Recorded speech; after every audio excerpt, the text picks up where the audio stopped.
So today we will study heart sound, right. तो heart sound क्यों उत्पन्न होती है? हार्ट में होने वाली जो मैकेनिकल इवेंट्स हैं, उन मैकेनिकल इवेंट्स की वजह से हार्ट साउंड उत्पन्न होती है। तो हार्ट साउंड के उत्पन्न होने के दो मेन कारण हैं। There are the two main factor that is responsible for the origin of heart sound. पहला, जैसा कि सबको पता है कि because of the closure of the valve. तो वॉल्व के क्लोजर होने की वजह से क्या होता है? तो वॉल्व पे लीफलेट्स लगे होते हैं या कस्प लगे होते हैं। जब वॉल्व बंद होते हैं तो इन कस्प में या फिर लीफलेट्स में वाइब्रेशंस होते हैं। क्या होते हैं? वाइब्रेशन। तो because of the vibration that occurs in the leaflets और the cusp of the AV valve और सेमिलुनर वॉल्व, ये जो हार्ट साउंड है वो उत्पन्न होती है। वॉल्व के बंद होने की वजह से वॉल्व में लगे हुए कस्प में जब वाइब्रेशंस होते हैं, उन वाइब्रेशन की वजह से ये हार्ट साउंड उत्पन्न होती है। कोई मुझे हार्ट साउंड क्यों उत्पन्न होती है, तो डायरेक्टली ये नहीं बोल रहे हैं कि वॉल्व के बंद होने की वजह से। वॉल्व के बंद होने की वजह से उनके लीफलेट्स या कस्प में जो वाइब्रेशंस होते हैं, उन वाइब्रेशन की वजह से हार्ट साउंड उत्पन्न होती है। दूसरा कारण है कि ब्लड का जो फ्लो है, ब्लड का फ्लो दो तरीके का होता है, एक लैमिनर फ्लो और दूसरा टर्बुलेंट फ्लो। लैमिनर मतलब ब्लड एक सेम स्पीड से सीधे बहा जा रहा है, दैट इज लैमिनर फ्लो।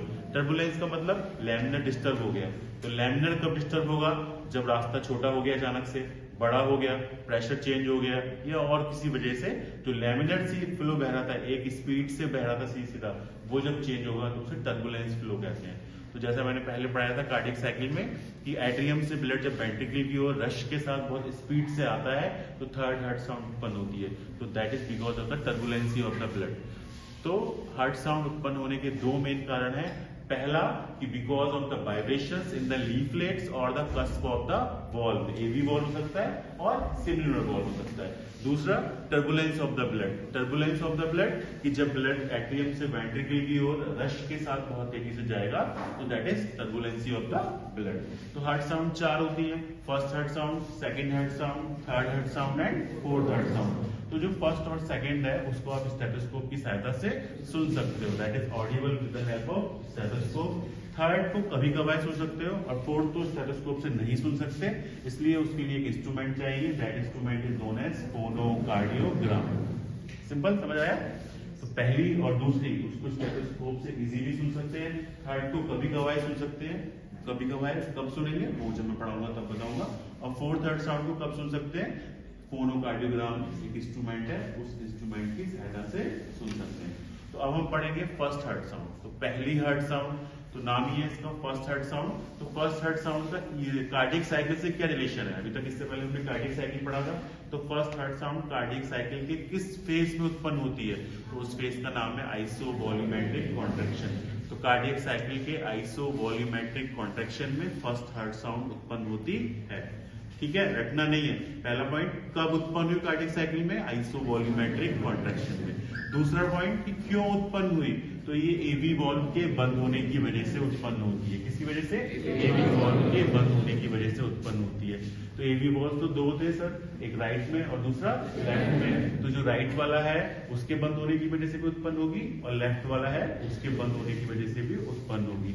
तो पहला पॉइंट क्या था कि कार्डियक साइकिल में इसका रिलेशन क्या है। दूसरा पॉइंट क्या था? क्यों उत्पन्न हुई। तीसरा पॉइंट कि सबसे अच्छी कहाँ सुनाई देगी, द बेस्ट हार्ट ओवर, किस एरिया पे सबसे अच्छी सुनाई देगी। तो रटना तो कुछ है नहीं, स्वाभाविक है कि क्योंकि वो वॉल्व के बंद होने की वजह से उत्पन्न हो रही है तो वॉल्व के जो एरिया होंगे उस पर सुनाई देगी। तो लुक एट दिस डायग्राम। ये जो डायग्राम है, इस डायग्राम में ये इंटरकोस्टल स्पेस मैंने दिखाए हैं कि जो ये first, second, third, fourth and fifth. तो ये जो फिफ्थ इंटरकोस्टल स्पेस है, तो फिफ्थ इंटरकोस्टल स्पेस पे ये क्लैविकल, अगर क्लैविकल को आप बीच में से काटोगे तो जो लाइन जा रही है that line is known as mid clavicular line. कौन सी लाइन?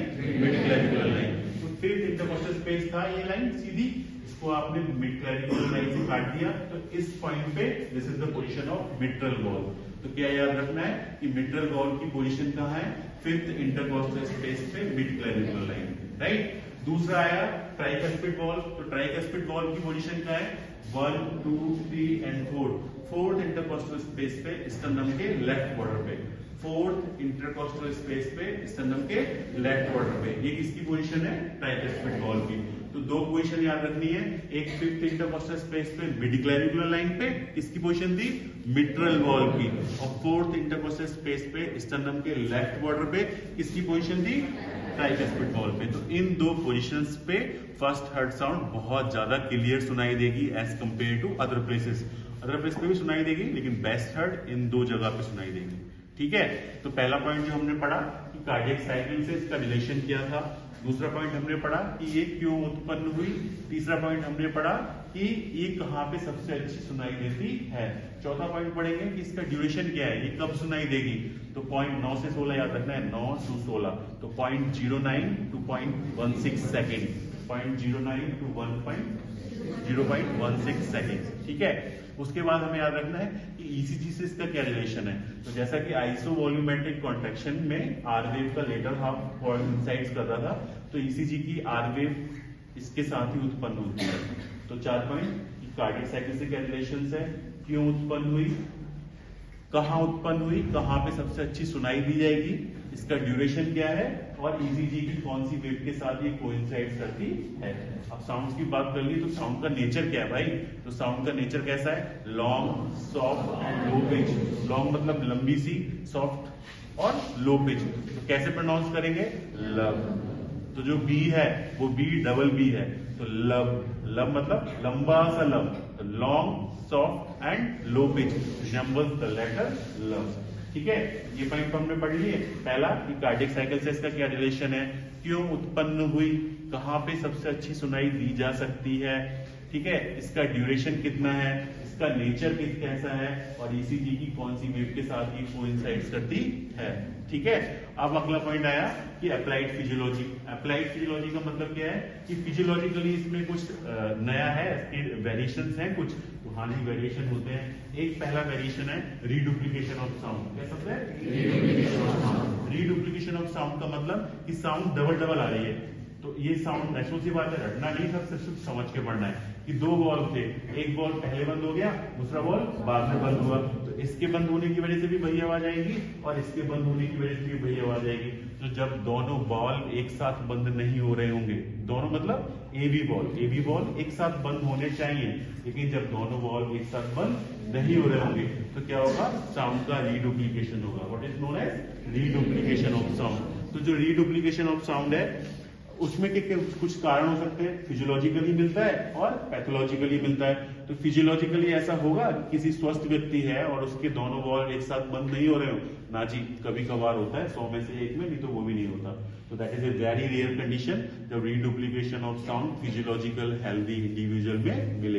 पैथोलॉजिकली होता ही होगा, तो कहाँ होगा, जैसा कि हमें पता है कि साउंड क्यों उत्पन्न हो रही है, वॉल्व के बंद होने की वजह से।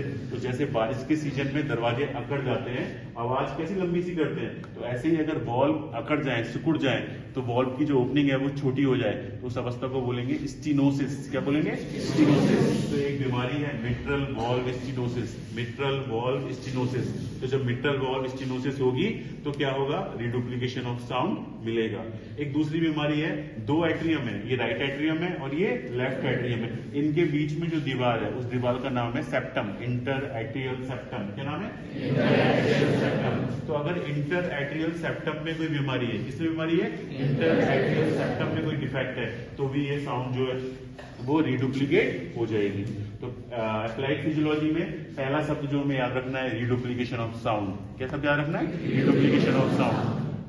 फिजियोलॉजिकली बहुत कम मिलता है, पैथोलॉजिकली कब मिलेगा, जब मिट्रल वॉल्व में स्टीनोसिस हो जाएगी या फिर इंटर एट्रियल सेप्टम में डिफेक्ट हो जाएगा, राइट।